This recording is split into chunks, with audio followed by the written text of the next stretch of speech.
This is Scale Her Up, the podcast for female-led businesses ready to grow to 7 figures and beyond. I'm Dr. Brenda Hector, business coach, business owner, champion for women in business, and I'm on a mission to change the stats and help more women scale successfully. Each episode, we share real stories, tools and tactics to help you build a business that supports the life you want. Follow the show, come and join our Scale Her Up Facebook community, because you don't have to do this on your own. And today, I'm really pleased to welcome Catriona Smith from Arden Property Management. Catriona, thank you for joining me on the show. You're very welcome. It's lovely to be here. Really nice to meet you. Thank you. Yeah, let's start with the business. Tell me what you do at Arden Property Management. Okay, we are a residential letting agent. We've been on the go since 2006, so it's a big year next year. Yeah, well done. Yeah, 20th birthday. And yes, residential letting and property management, everyone thinks it's about the property, but actually it's all about the service and all about the people. Very much a service industry. And with that brings the challenges. The people are the sort of the bonus and also the big minus as well, because they're hard to deal with often. I guess in property, you're talking about their homes, and there's a lot of emotion involved in the place you live, isn't there?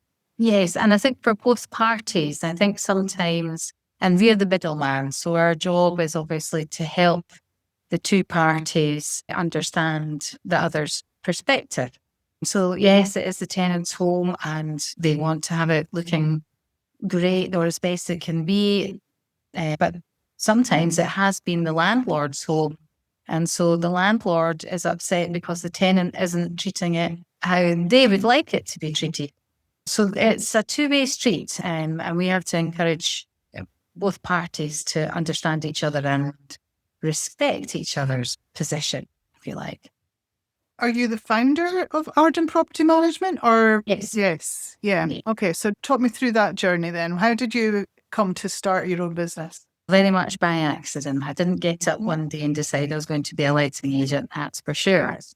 So I had previously done, I was trained as a primary school teacher 100 years ago, and then worked in what was the family business, and then decided that I would leave that business. I was working with my now ex-husband, and so decided to take a bit of a break. And through that business, we had actually built up a bit of a portfolio of properties. We decided that I would have a go at starting a letting agency. As luck would have it, the chap who looked after our flats with another company had a falling out, and so he came on board.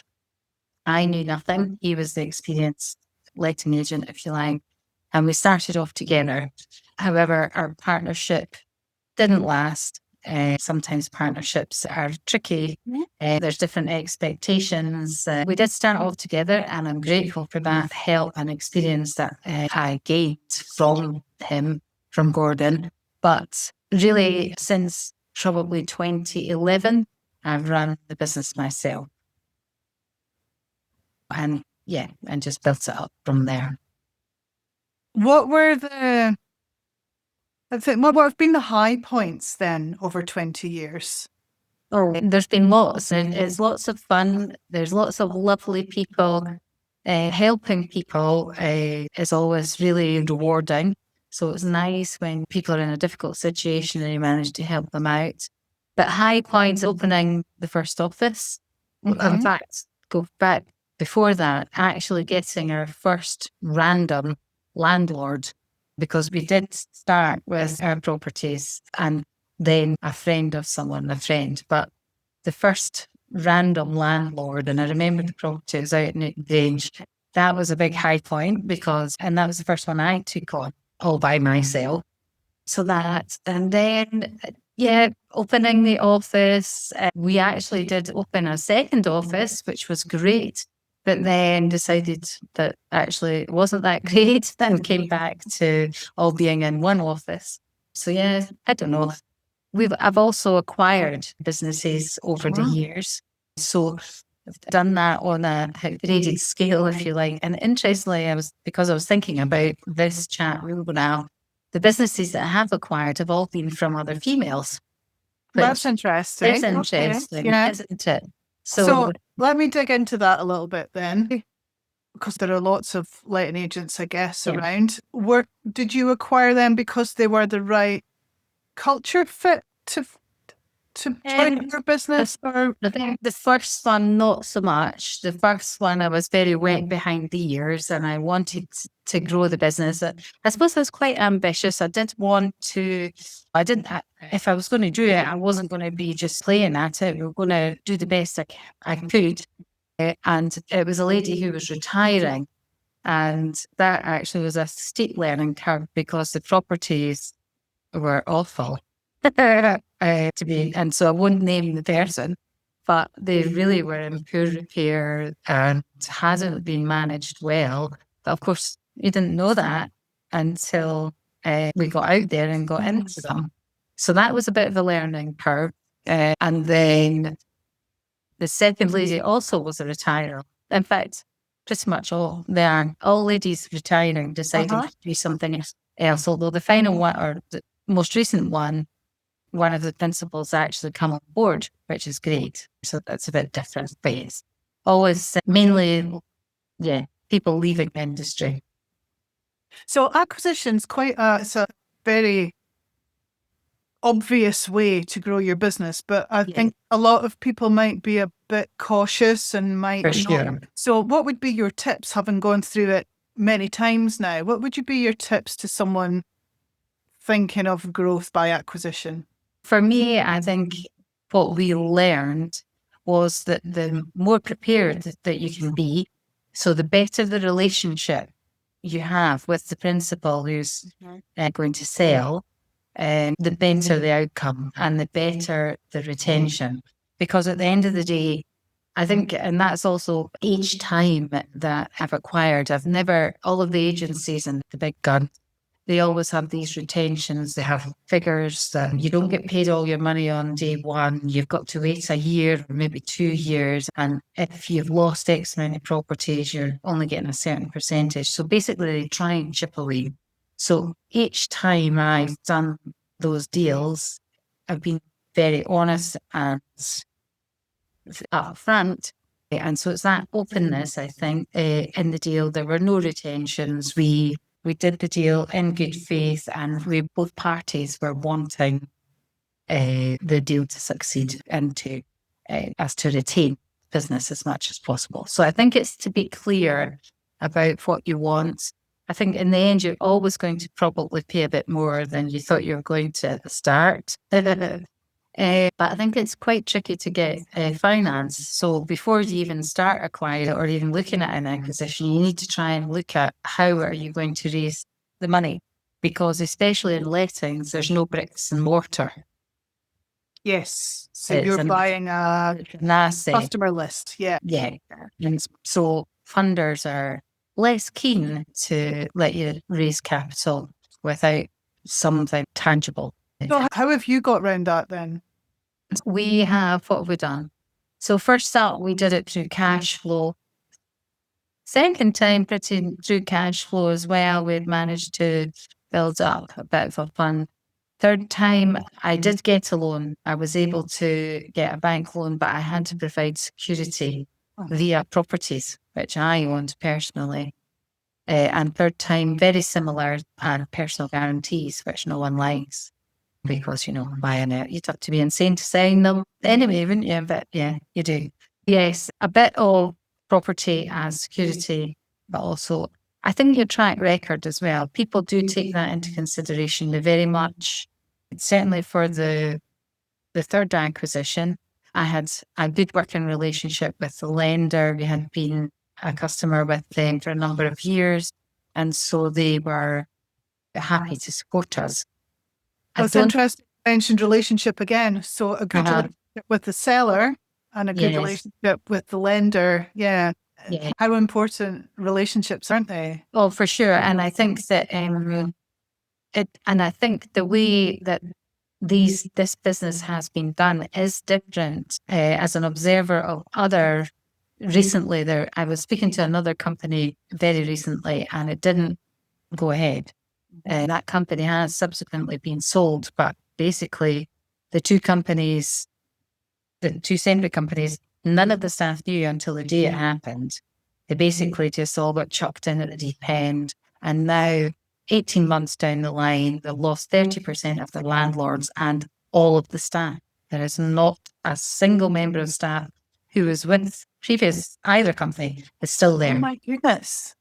So that's what I think, hopefully, this is not going to happen here. The team came over with us, which technically you don't need to do with an asset purchase. There's no to pay employment requirements really if it's just an asset purchase, because I didn't buy the business as such.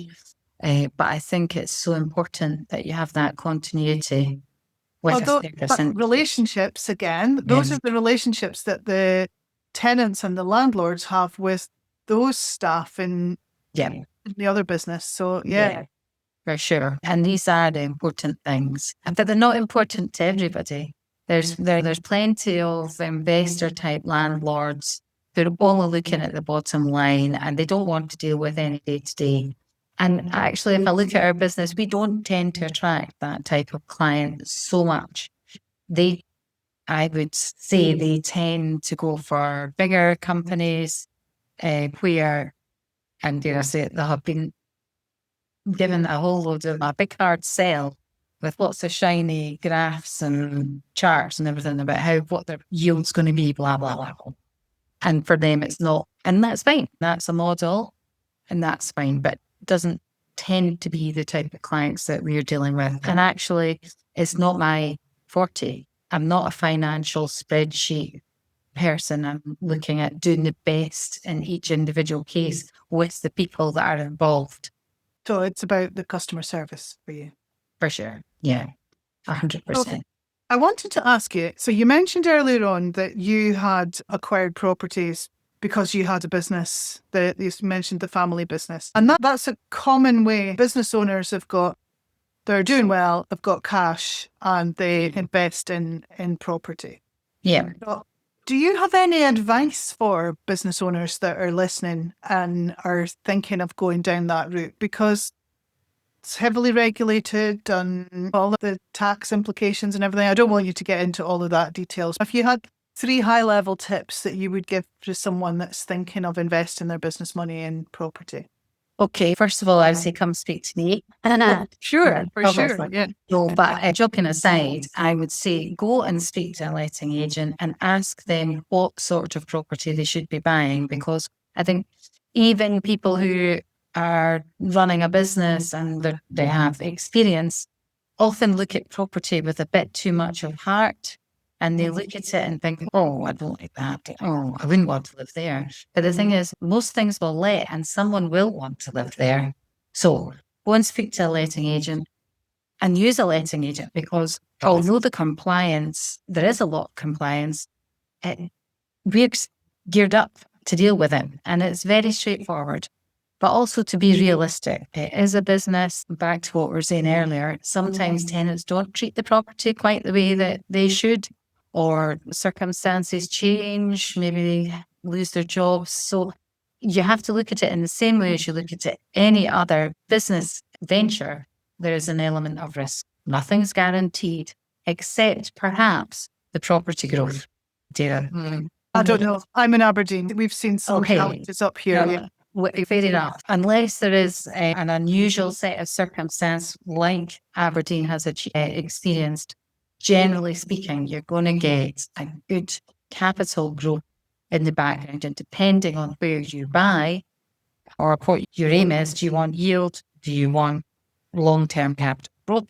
And then that will vary. So if you want yield, your capital growth is probably going to be very small because you're buying in an ex-council area. Maybe that's a bit rough. But your purchase price is low, your rent is high. Then if you look at a nicer area, the chances are you're not even going to meet your mortgage if you decide to buy that type of property. But for you, you might have decided capital growth is the key. But I think somewhere in the middle is the ideal. You want the rent to pay for your costs and to have some left over. Absolutely. Yeah. Yeah. So see it as a business deal and don't Mm. buy with your heart like you would do when you're looking for Yes. one to live in yourself. Yeah. Because we do see that quite often, and people have done viewings for landlords, and they'll say, "Oh, but I don't like the kitchen. We should put a new kitchen in." I'm like, "No, the kitchen's absolutely perfect. It's not beautiful, but it's perfect. It's fine, absolutely fine for letting."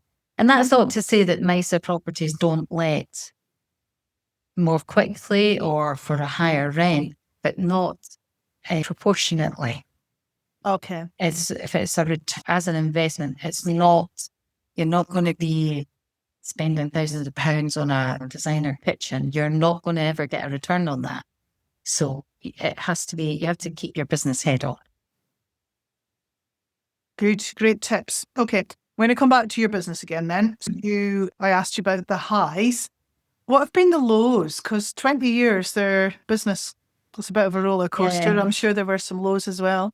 Yeah, I think we've been lucky in Edinburgh in the property market that demand is always there. Our property prices didn't feel it quite as badly during the crash.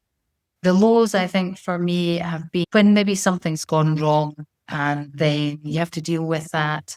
And it's jar on your own. And that can be tricky, I think, to deal with. I think other lows tend to be, and it's awful, but it's personal ones. It's people that you have worked really hard for, and then they decide to move, which doesn't happen very often, or they're just not very nice to you. But it tends to be a personal things, and it's the personal things that weigh on your mind, unfortunately. But I think other lows. I suppose when we have, it's not lows, it's sadnesses. So you have people and you, like the staff, the team, a great team together, but then people move on, and that's sad as well. And things change. But I don't think there's been anything terribly awful. I'm here. It's funny. I'm still here. I'm observing a recurring theme here, Catriona, about relationships. Yes. Actually, the lows have been to do with relationships. You just said there I don't think, and I joke about this and I say, my God is not profit, which is a ridiculous thing to say when you run business, but it's not. And we could do things differently and make more money and and just be a different organization, but it's not in my genes, it's not in my makeup. It's not, I want to do a good job and make sure I'm doing a good job for my landlord. I don't want to go home and rub my hands and say, "Oh, I made an extra 100 quid out that landlord today. I duped him." That's not for me. And I don't think that's altogether, it's not always like that. I think there's plenty of agents that probably feel the same way as me. But I do remember actually when I started, not long after I started, a chap who was the maintenance manager of quite a large business came across to welcome me to the industry, blah, blah, blah. And he started talking about, he was saying basically I was doing my maintenance all wrong, that really I should be looking at that and the landlords as an income stream. That's all they were. Landlords mean money. And it was alien, and it is alien. Yes, of course, it's true they do. They are making us money. But if we don't have tenants, the landlord doesn't make any money. So everything's got to work together. We don't do our bit, the tenants aren't happy, the landlords are happy. It's a codependency. There you go. Yeah. And interesting. It's not only in your industry. Suppliers and customers and any business that's got suppliers and customers, there's a codependency there as well. Yeah. Yeah. And also for our contractors, I still have a landlord. I was actually looking this up because it's our 20th year. So I do have a landlord who came on board with us in January 2007. So that was literally just after we started in November 2006. So we were literally a couple of months old. She's still on board. And I also have contractors who are working for us, who have been working for us since 2007. So it's lovely and that's great. We have this, and it's about trust.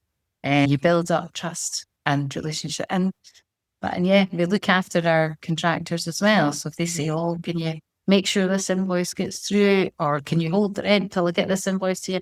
Obviously, got to keep an eye on the landlord, they're first up. But if we can help everybody to make it work, then that's what you need to do.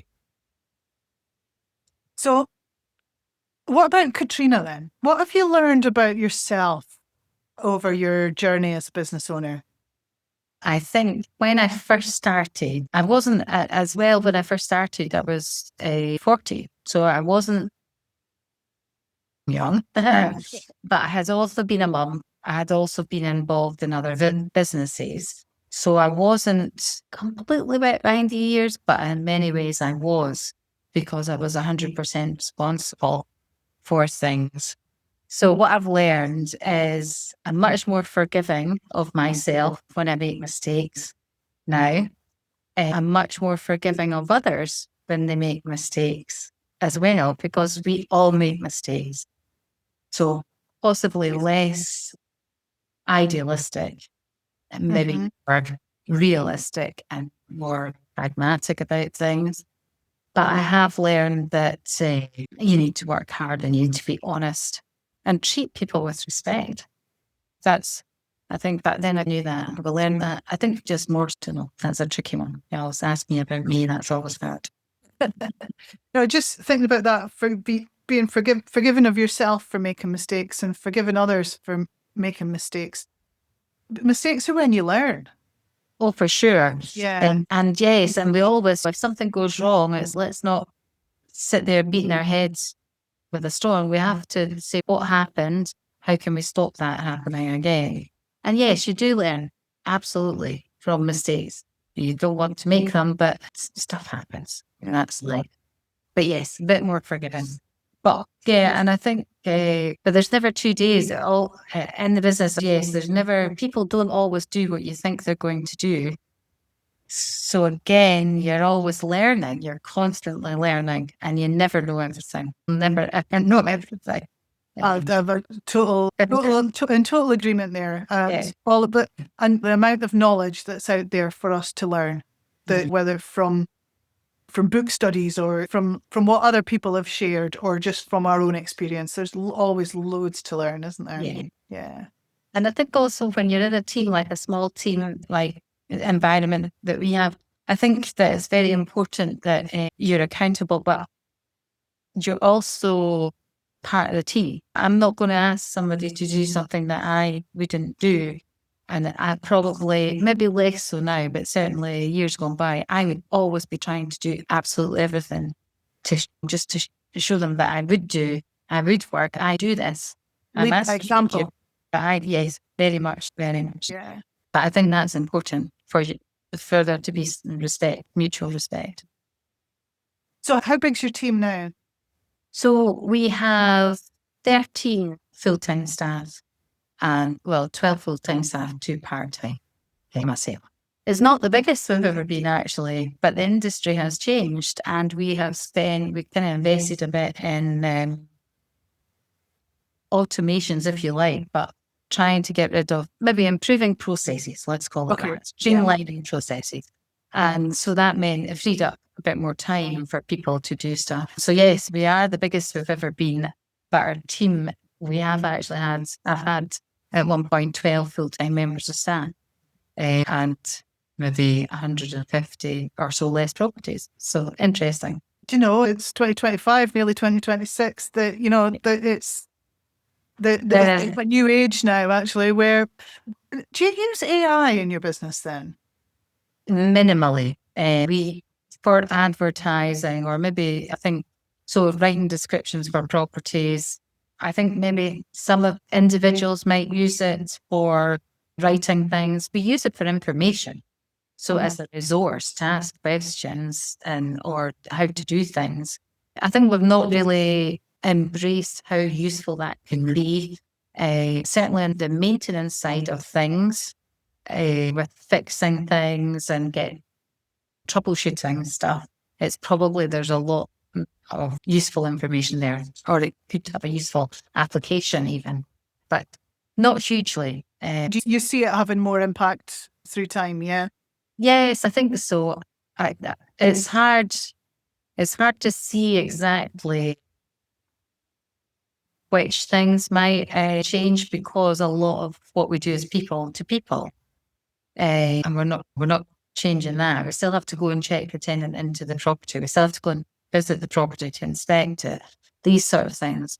So I think or as far as I think, it's the admin side of things where you could streamline things further using it that way. But yeah. Now, it's a question I don't think I've asked any of my guests, but Okay. it is almost 2026, and I think there's going to be a lot of growth coming through that. So it might be interesting to get the perspectives of some future guests on how I think I think there'll be small, like the little tools that you can use, like dictating messages, or, as I say, writing descriptions for things, troubleshooting, resolving issues, maintenance issues.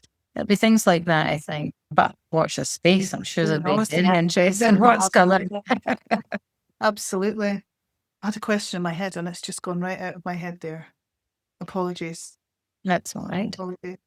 I asked, I think it was around team, actually, the challenges of building a team, and how do you find the right staff, I guess, Isn't that the holy grail? Yeah. I think that's for me, I don't think there's a formula for me. And I know that big companies put people through all these psychometric testing and all the rest of it. Generally, the most successful method I've found is I sit and have a half-hour chat, pretty much, and ask the person all about themselves, and then go on gut instinct. That's terrible, really. And it could be completely, I might have missed a few fabulous stars, but if I don't get a good feeling about them, because we're talking about relationships, it's a small team, you have to be very careful about personalities and whether or not those personalities are going to fit in. So as much as the skill set, it's the personality. And let's face it, most skill sets can be taught.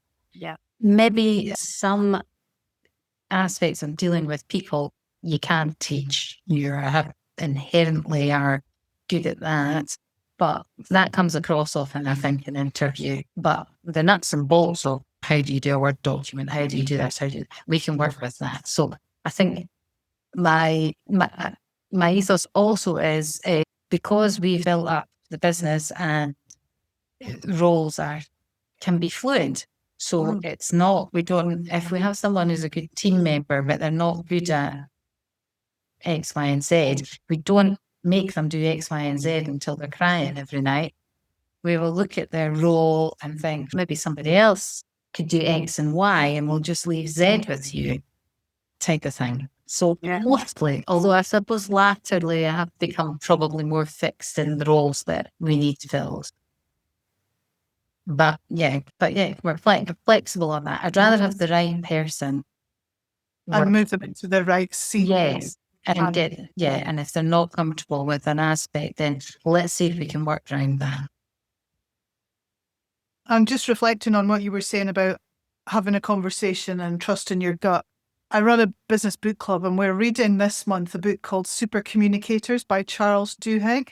Uh-huh. And it's going quite in depth in the science behind it, actually, and how different people are better communicators and can influence other people's opinion by the way that they communicate with them. So it's just interesting that I think you've hit the nail on the head. One of the things that he's been talking about in that book. Okay. If you're a reader and interested in that science of people, it's maybe worth having a listen. Good. Yeah. If you could meet your 18-year-old self, Catriona, what advice would you give her? My advice to my 18-year-old self would be think a bit more of yourself. Oh, wow. Yeah. Have a bit more confidence and belief. I think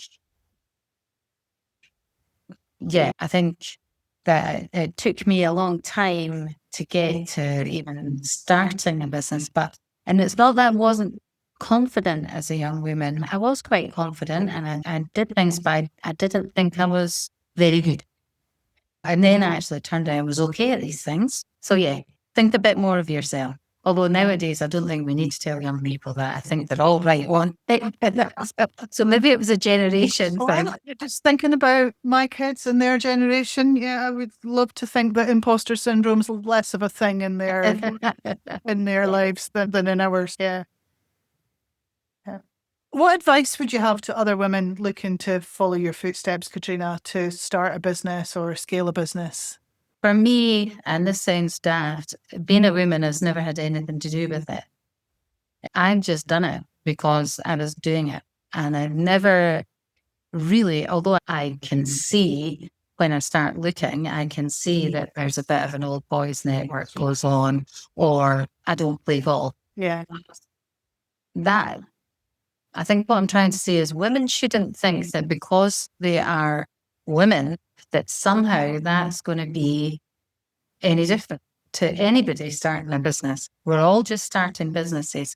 My advice is to just get on and do it and don't look for disadvantages where perhaps there are not any.